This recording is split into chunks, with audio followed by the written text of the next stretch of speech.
नमस्कार, मैं हूं आपके साथ अभिषेक कुंडी। राजनीतिक अखाड़े में आरोप प्रत्यारोप का दाव पेच काफी पुराना है और शुरू से ही इस तरह की सियासत देखी गई है। लेकिन इन दिनों सियासत में एक नया ट्रेंड चल रहा है और वो ट्रेंड है भाषा की फूहड़ता का, अमर्यादित भाषा का, या फिर सीधे कहें कि गाली गलौज वाली भाषा का। ऐसे कई उदाहरण हैं जिसमें संसद से लेकर सड़क तक कुछ नेताओं द्वारा अमर्यादित भाषा का इस्तेमाल किया जाता है। ये वो नेता हैं जो बोलने से पहले कुछ नहीं सोचते, भगवान ने इन्हें जुबान दी है बस बोल देते हैं, और फिर जब चारों तरफ से थू थू होनी शुरू होती है तो अपने बयान पर लीपापोती करना शुरू कर देते हैं। खैर, ऐसे बड़बोले नेताओं की फेहरिस्त बहुत लंबी है। फिलहाल इस वीडियो में हम ऐसे ही अमर्यादित भाषा पर मचे बवाल के बारे में बताने वाले हैं। आपको पता है कि फिलहाल चुनावी माहौल चल रहा है, सभी नेता अपने अपने क्षेत्र में चुनावी प्रचार करने में मशरूफ हैं। इसी बीच बिहार से एक तस्वीर सामने आई जिसमें तेजस्वी यादव की सभा में कुछ लोग चिराग पासवान की मां के लिए अमर्यादित भाषा का इस्तेमाल कर रहे हैं और तेजस्वी बाबू उन्हें कुछ कहने या फिर उनके खिलाफ कार्रवाई करने के बजाय चुपचाप भाषण दे रहे हैं। अमर्यादित भाषा की वजह से हम आपको ये वीडियो नहीं सुना सकते, लेकिन आप तस्वीरों में देख सकते हैं तेजस्वी यादव ठीक उनके सामने खड़े हैं, लेकिन उन्हें मना भी नहीं कर रहे। और जब उनसे इस बारे में पूछा गया तो कह दिया कि उन्हें सुनाई नहीं दिया। इसका कोई जानकारी नहीं है। आप लोग सब लोग जानते हैं, अगर ऐसी कोई बात होती है तो ये चीज टॉलरेट नहीं की जाती है, पहली बात है ना। हमको इसकी कोई जानकारी नहीं है। उन्होंने प्रेस कॉन्फ्रेंस किया और एक वीडियो डाला है जो जनता के बीच, मतलब मंच के नीचे जब हम भाषण दे रहे थे, तब हम तो अपना भाषण दे रहे हैं, है ना।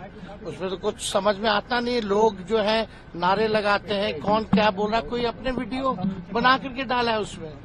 तो ऐसी बात जो है, हमको लगता है कि इस बात को जो है सब लोग समझते हैं कि क्या है नहीं है। हम लोगों को भी कई लोग ऐसे गालियां देते होंगे पब्लिक में, वहां नीचे बैठ करके कौन वीडियो बना रहा, कौन क्या बोल रहा है नीचे से, ऊपर थोड़ी सुनाई दे रहा है। तो ये बात जो है पतंगर इसका नाम बनाया जाए तो ज्यादा अच्छा। हो गया भाई। राहुल गांधी भी बिहार आ रहे हैं सेकंड फेज के चुनाव में, क्या कहेंगे? अरे चुनाव है तो सब लोग आएंगे, और आएंगे तो अपने लोगों के लिए प्रचार तो करेंगे और पूरे देश भर में करेंगे। कल 4 सीटों पर मतदान होने वाले हैं, क्या कहेंगे? देखिए, चारों सीटों पर लगभग हमने 40 जो है सभाएं की है। हम लोग ग्राउंड पे ब्लॉक जा करके सारी रिपोर्टिंग ले रहे हैं। हम लोग चारों सीट जो है फर्स्ट फेज का हैवी मार्जिन से, बहुत बड़े मार्जिन से चारों सीट जीतने जा रहे हैं। प्रवासी मजदूर आतंकवादियों ने ढेर कर दिया तेजस्वी जी, इसमें क्या बोलिएगा? नहीं, दुखद बात है ये हुई है, तो उसमें प्रशासन को देखना है कि भाई ऐसी घटनाएं क्यों हो रही है, और प्रवासी जो मजदूर है उनके लिए भी जो है आर्थिक सहयोग जो है लोगों को करना चाहिए। तो सुना आपने, तेजस्वी यादव कह रहे हैं कि उन्हें सुनाई नहीं दिया और इस घटना को खींचा जा रहा है, बात का बतंगड़ बनाया जा रहा है। खैर, ये सोचने वाली बात है कि आखिर वो कौन सी राजनीतिक मजबूरी थी उनके सामने किसी महिला के लिए भद्दी और अपमानजनक भाषा का इस्तेमाल किया जा रहा था और तेजस्वी बाबू चुपचाप सुन रहे थे। तेजस्वी के लिए भले ही ये छोटी घटना होगी, लेकिन अब उनकी हर तरफ आलोचना हो रही है। बीजेपी महिला विंग ने इसके खिलाफ पटना चुनाव आयोग में शिकायत दर्ज करवा दी। इसके अलावा चिराग पासवान की प्रतिक्रिया भी सामने आई है। चिराग पासवान ने घटना पर नाराजगी जाहिर करते हुए कहा कि अगर कोई राबड़ी देवी, मीसा भारती या किसी भी महिला के बारे में इस तरह के अपशब्द का इस्तेमाल करता तो मैं बर्दाश्त नहीं करता। ऐसे में नाराज, गुस्सा होने से ज्यादा मैं दुखी हूं, और दुखी मैं इस बात को लेकर हूं कि जब मेरे परिवार को गाली दी जा रही थी, मेरा छोटा भाई उस मंच पर था। जब मेरी मां के बारे में कहा जा रहा था, मेरे लिए राबड़ी देवी जी मेरी मां है, बात खत्म, वो है मेरी मां। ऐसे में कोई उनके लिए, मेरी बड़ी बहन मीसा दी के लिए, रोहिणी आज चुनाव लड़ रही हैं, उनके लिए या उनके परिवार के किसी भी सदस्य के लिए कोई इस तरीके की भाषा का इस्तेमाल करता, मैं मुंह तोड़ जवाब देता। मैं तत्काल उसी वक्त उसी मन से कड़ा विरोध उनके खिलाफ मैं दर्ज कराता। पर जिस तरीके से मेरे छोटे भाई ने खामोशी बरती और उनके सामने बोला जा रहा था, वो कहते हैं कि हमें सुनाई नहीं दिया। पहली पंक्ति में वो व्यक्ति खड़ा, हम लोग मंच पर खड़े होते हैं, हम लोग को पता है कि जो लोग सामने क्या थोड़ी दूरी पर भी होते हैं तब भी उसकी आवाज सुनाई देती है। कोई वहां पे नॉइज बैरियर्स थोड़ी लगे हुए हैं, और उस वक्त मंच पे खामोशी थी, आप तो भाषण भी नहीं दे रहे थे, तो कैसे आपको सुनाई नहीं दिया? बट सिर्फ राजनीति के लिए, चुनाव जीतने के लिए, और वो भी मात्र एक सीट के लिए।